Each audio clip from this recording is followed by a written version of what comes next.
महाराष्ट्रातील बहुआयामी असं व्यक्तिमत्व अजित पवार, ज्यांना अवघा महाराष्ट्र दादा म्हणून संबोधत होता. प्रत्येकाच्याच मनामध्ये दादांचं स्थान हे अत्यंत वेगळं असं होतं. राष्ट्रवादी काँग्रेसचे नेते योगेश नाळे यांनाही अजित पवारांविषयी बोलताना रडू कोसळलेलं आहे.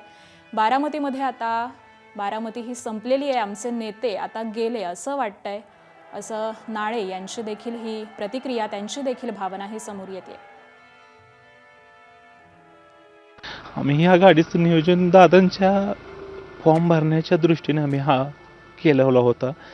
आज आम्हाला दादांची पार्थिव त्याच्यावर ठेवण्याची वेळ आज आमच्यासारख्या कार्यकर्त्यावर येते.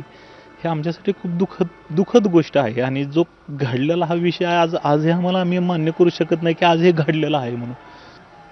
आज आता तुम्ही आहात म्हणून विचारतोय, नियोजन कसं असेल, काय केलंय ते? काय नाही, विद्यानगरी जी आहे ह्या विद्यानगरीला आज इथून पेन्सिल चौकमधून आपल्या गदिमापासून सुरुवात करायची आहे. पेन्सिल चौक तिथून 6 नंबर गेटने दादांचं पार्थिव तिथं शेवटच्या तिथं दर्शनासाठी ठेवायचं आहे.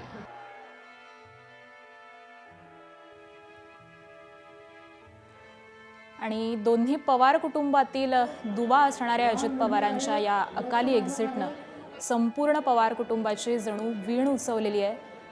अजित पवारांच्या पत्नी सुनेत्रा पवार असतील, यांच्या अश्रूंचा बांध फुटलेला आहे. बहीण सुप्रिया सुळेंना देखील भावना या अनावर झालेल्या आहेत.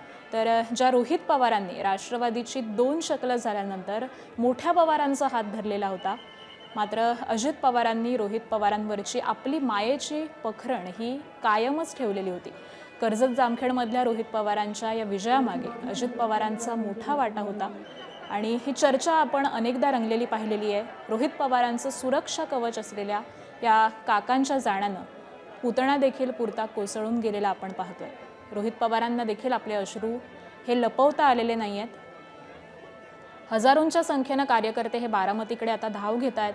आपल्या लाडक्या नेत्याचं शेवटचं दर्शन घेण्यासाठी प्रत्येकाची धडपड सुरू आहे आणि तीच या दृश्यांमधून आपल्याला दिसून येते. येणाऱ्या प्रत्येक कार्यकर्त्यासमोर सुनेत्रा पवार काळजावरती दगड ठेवून हात जोडून उभ्या आहेत. पार्थ, जय आणि युगेंद्र पवारांना देखील आपल्या भावनांचा बांध हा रोखता आलेला नाही आहे.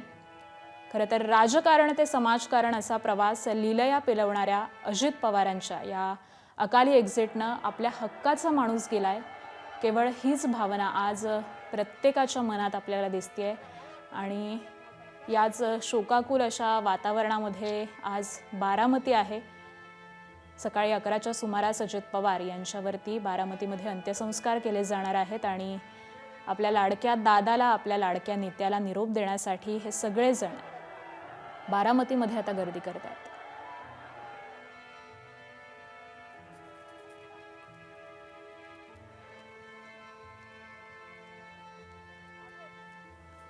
बहुआयामी असं महाराष्ट्रातील एक व्यक्तिमत्व अजित पवार, उपमुख्यमंत्री अजित पवार यांचा काल विमान अपघातामध्ये दुर्दैवी असा मृत्यू झालेला आहे.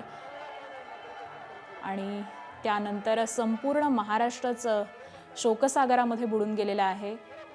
ज्या महाराष्ट्राची कानाकोपऱ्याची जाण या नेत्याला होती, मग विविध क्षेत्र असतील, राजकारण तर आहेच, क्रीडा आहे, कला आहे, कृषी आहे, ज्यामध्ये अजित पवार यांनी मोलाचं असं योगदान दिलेलं आहे. अशा या बहुआयामी व्यक्तिमत्वाला निरोप देण्यासाठी हे सगळेजण जमलेले आहेत. एबीपी माझा, उघडा डोळे बघा नीट.